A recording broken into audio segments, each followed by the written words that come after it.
Chapter 4. 103. Sky Tide. Master Roan grew silent for a few moments, then smiled after noticing Sunny's troubled expression. The heavenly chains near the sanctuary are all fine, though, so you have nothing to worry about. That's not what I am worried about. Sunny had already received a piece of valuable information that could help him find the mysterious treasure, but he wanted to know more.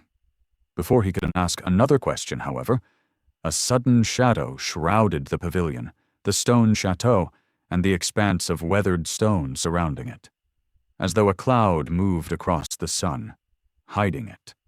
The sleeping griffin stirred and raised its head, its vertical pupils narrowing. Just a moment later, the shadow disappeared as suddenly as it had appeared. Simultaneously, a strange sound reached Sunny's ears. It was as though 1,000 wings rustled as they cut the air. Then, a woman was suddenly standing at the edge of the stone ring, her silhouette outlined against the rising sun by a bright halo. It seemed as though she had always been there, but Sunny could swear that there was no one near them just a second ago. Oh. The woman was tall and slender, her posture straight like an arrow. She was wearing a light steel armor, its pauldrons and greaves decorated with white feathers. Her long blonde hair was fluttering in the wind like a cascade of pale gold.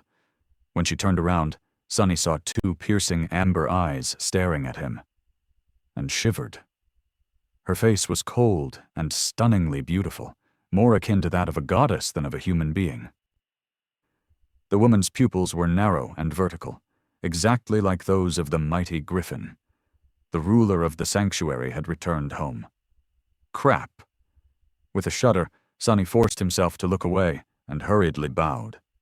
This was his second time meeting Tiras of the White Feather clan, also known by her true name, Sky Tide, one of the few saints of the human race, the demigod in charge of the Chained Island.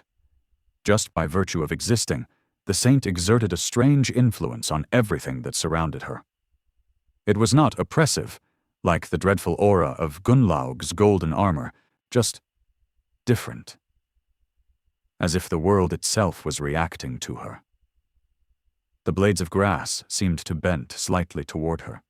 The wind sang subtly lower as she approached, and even sunlight appeared to become a bit brighter in her presence. Master Roan shifted and rose from his seat. "Good morning, Sunshine." Sunny flinched. What? It took him a couple of seconds to realize that the fearless griffin rider was addressing his wife, and not him. "Sunshine, Sunshine?" Is that how he addressed a saint? Well, she is his wife, after all, I guess. Once he thought about it, everything made sense. But still, the idea of addressing a transcendent as Sunshine seemed very weird for some reason. Sunny cautiously looked up and saw a wide smile on Roan's face. Saint Tiras herself, however, was as cold as ever. "Good morning, Ro." Even her voice was cold and heavy, like the howl of an approaching storm. Turning her head slightly, Saint Tiras looked at Sunny with a silent question. Countless poets would have been ruined if they saw the elegant curve of her eyebrow. Huh. Wow. Wait, what am I thinking about? Master Roan patted Sunny on the shoulder and said, "Awakened Sunless visited to tell me about a demon he encountered on the Iron Hand Island. It was a chain worm. Already dead, fortunately. Still, we should explore the nearby island, don't you think?" Saint Tiras lingered for a few moments, then shook her head. "No need. The only failing chain on the Isles is far away from the sanctuary, connecting Shipwreck Island to the Twisted Rock. This is where the chain worm came from. I just saw it myself." She turned away, then sighed slightly. "Of course, we will have to prepare. All islands are connected, after all. After the Twisted Rock falls, its demise will echo through the entire region. Many islands will shift, causing changes to the severity of the crushing on others. The migrations patterns of the nightmare creatures will be affected, too. I should probably get going." Sunny cleared his throat, then said awkwardly, It's been an honor to meet you again, Lady Tiras. I shall take my leave then." Sky Tide nodded indifferently, then said, "Thank you for informing us of your finding, Awakened Sunless." He nodded, then rose from his seat and cautiously took a few steps away. When Sunny was almost out of the pavilion, however, the cold voice of the saint stopped him. "Wait." He turned around and forced out a smile. "Yes? How can I help you?" Tyrus looked at him for a few moments, then said in a calm, emotionless tone, "You come from the Forgotten Shore, if I am not mistaken." Sunny nodded. "Yeah, what about it?"